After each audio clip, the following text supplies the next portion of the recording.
Welcome to the Shreveport Connection with Tommy. This video is on SmackDown Superstars and a new TV program called Saturday Morning Slam. 30-minute program.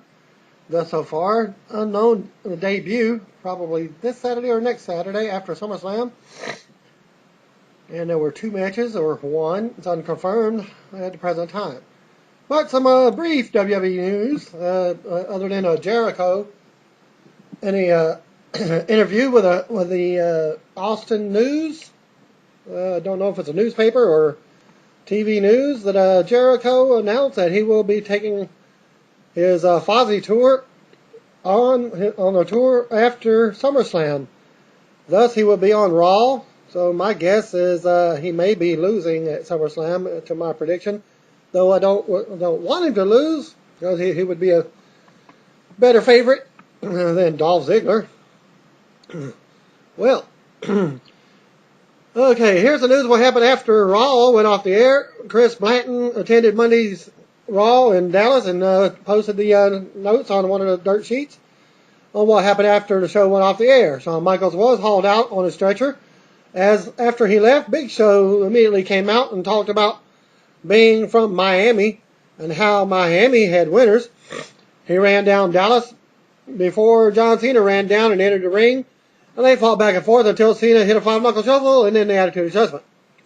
Well, that was one Big Show left, and Cena talked about Dallas was a winning town by proof of all the NBA and NHL banners hanging in the arena. Then he thanked the fans for coming, and then he left. Justin Roberts thanked everybody and said Raw would return on February 25th, 2013, and there was no dark match advertised. But actually there was, because that was the dark match to the unknown fan. Overall, a pretty good show. There was a lot of dead time, and it seemed like they were just trying to fill in to pass some time. Happy birthday goes to Kofi Kingston, the WWE Tag Team Champion. Real name of Kofi Nahaji Sakoti Mensah. He turned 31 years old yesterday. He was born August the 14th, 1981. Making me feel older. WWE Studios and Warner Brothers are teaming up to co-produce an animated Scooby-Doo direct-to-DVD film where the plot will focus on a mystery at WrestleMania. Several WWE superstars, including Triple H, John Cena, Kane, The Miz, Brodus Clay, Santino Marella, Sin Cara, AJ, and Vince McMahon are slated to appear in an animated format and provide voice work for the movie. And you can read more at deadline.com/2012/08/WWE Studios and Warner Brothers Team for Animated Film. I think this is a great idea. Other than why not bring out what's that? Hulk, where the Hulkster, Hillbilly Jim, Roddy Piper, and all the great performers back in the day with their version of cartoon. It should be a lot of fun for the kiddies and the kiddie WWE fans to keep them more interested. And it should be pointed out, I know my daughter would love to see this. She's not only a wrestling fan, she's also a Scooby-Doo fan. If I was to turn the camera around, you'd see the Scooby-Doo window curtain that I have put up in my family entertainment room, and also the studios for the Shreveport Connection. Okay. I think that, okay, we already went over that.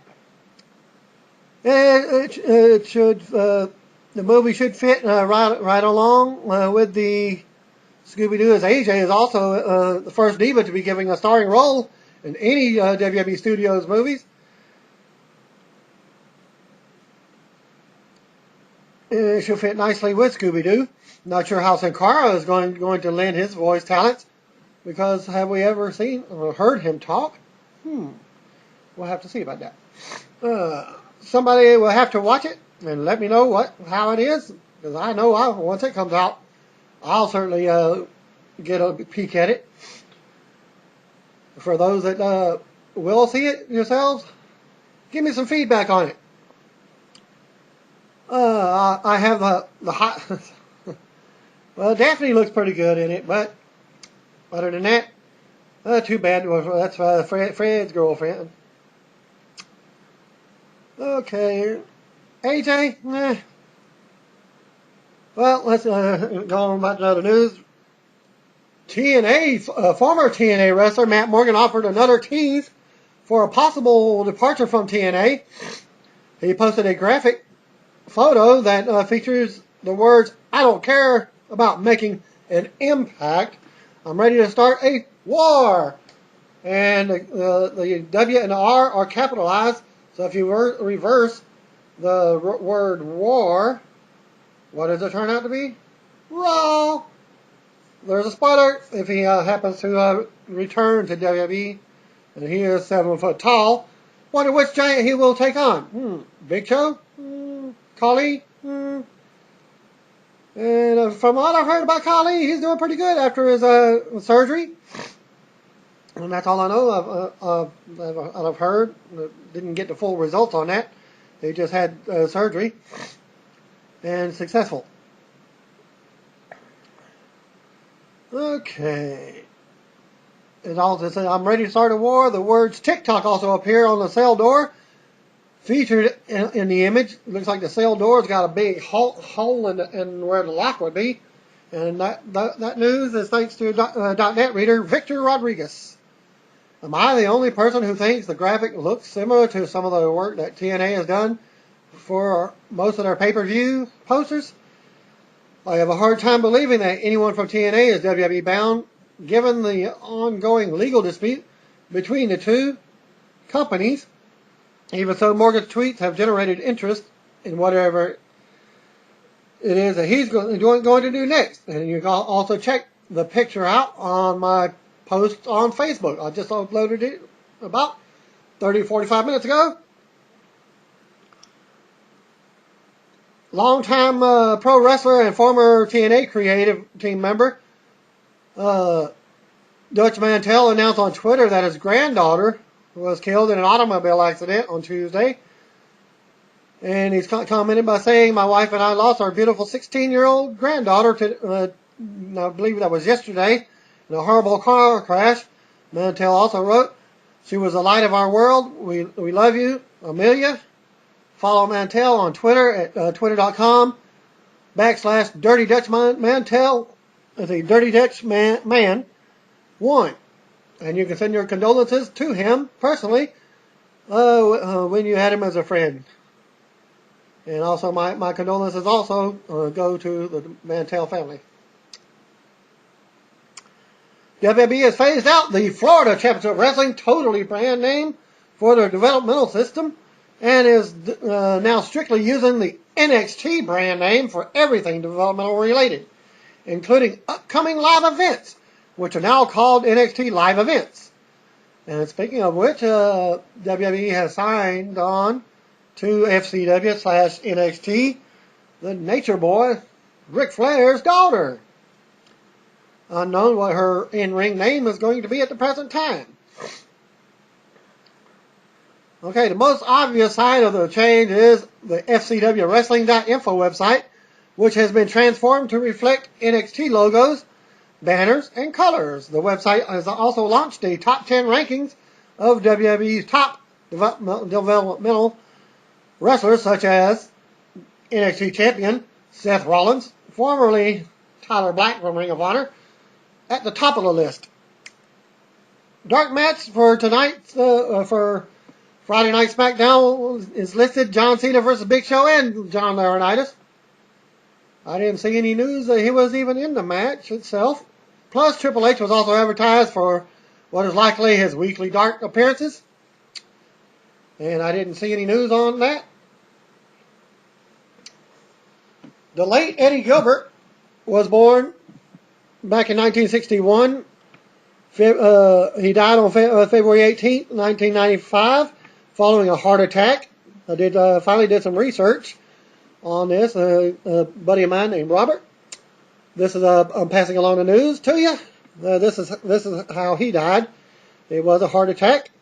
Gilbert was considered a bright young mind and was the booker for Eastern Championship Wrestling, which became Extreme Championship Wrestling, thus ECW, prior to his friend Paul Heyman taking over.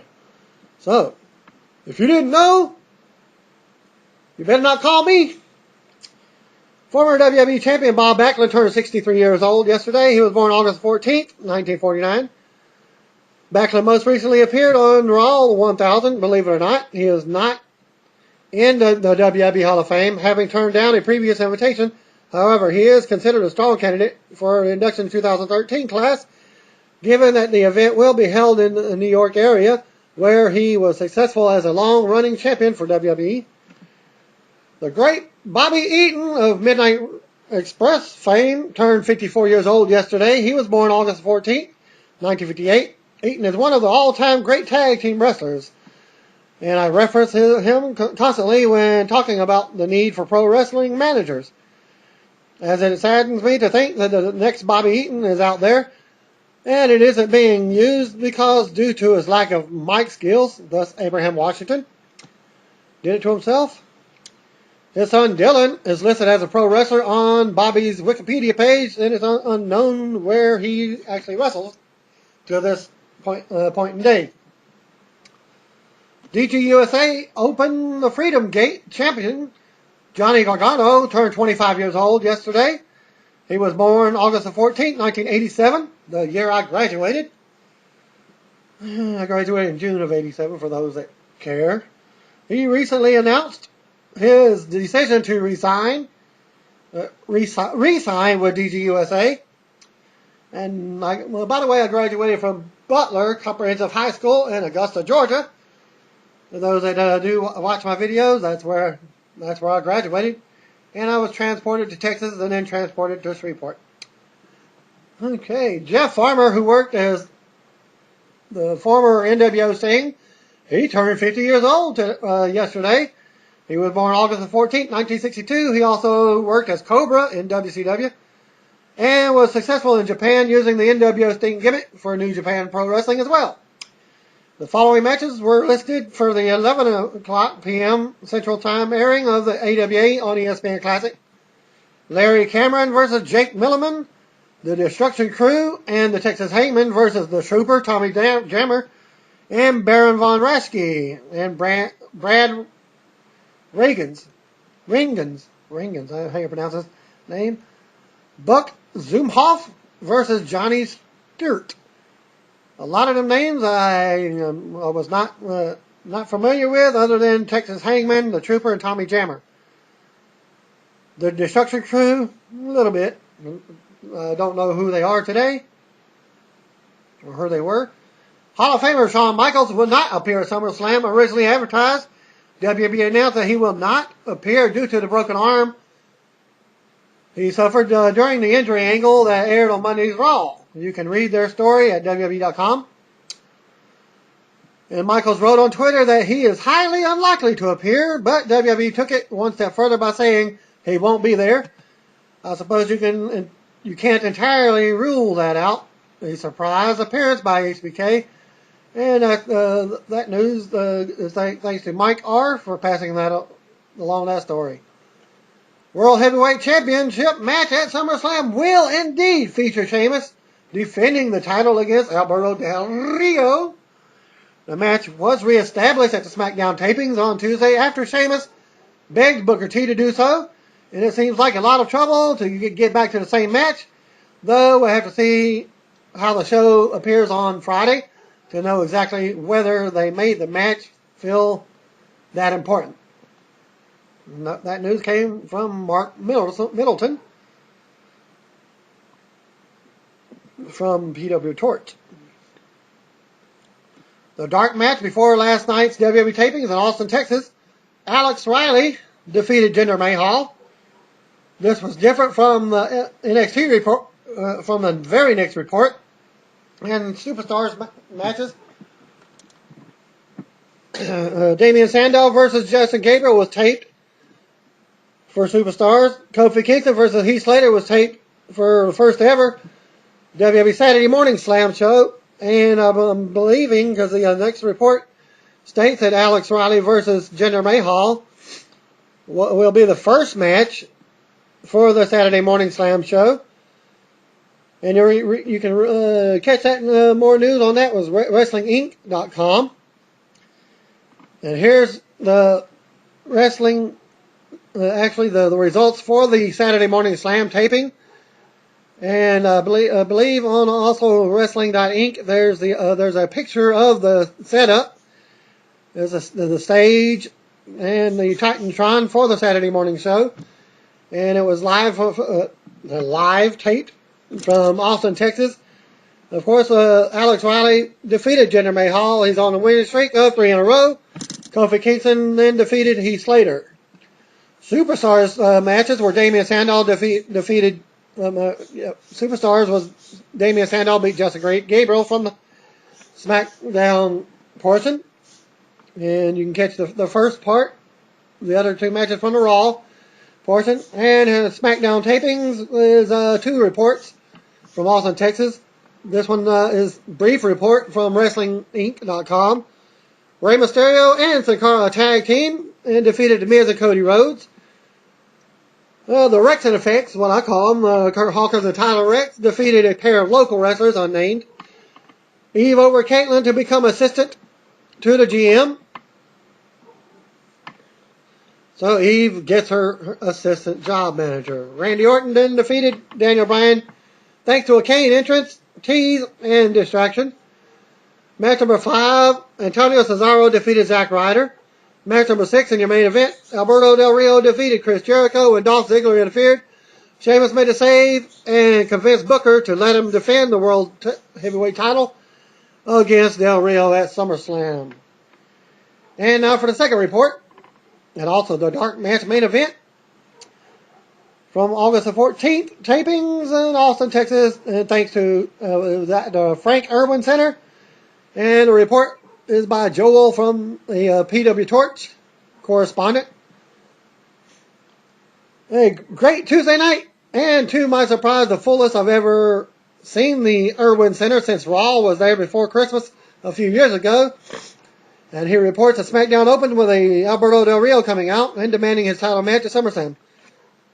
Bear with me, dealing with a shortness of breath today.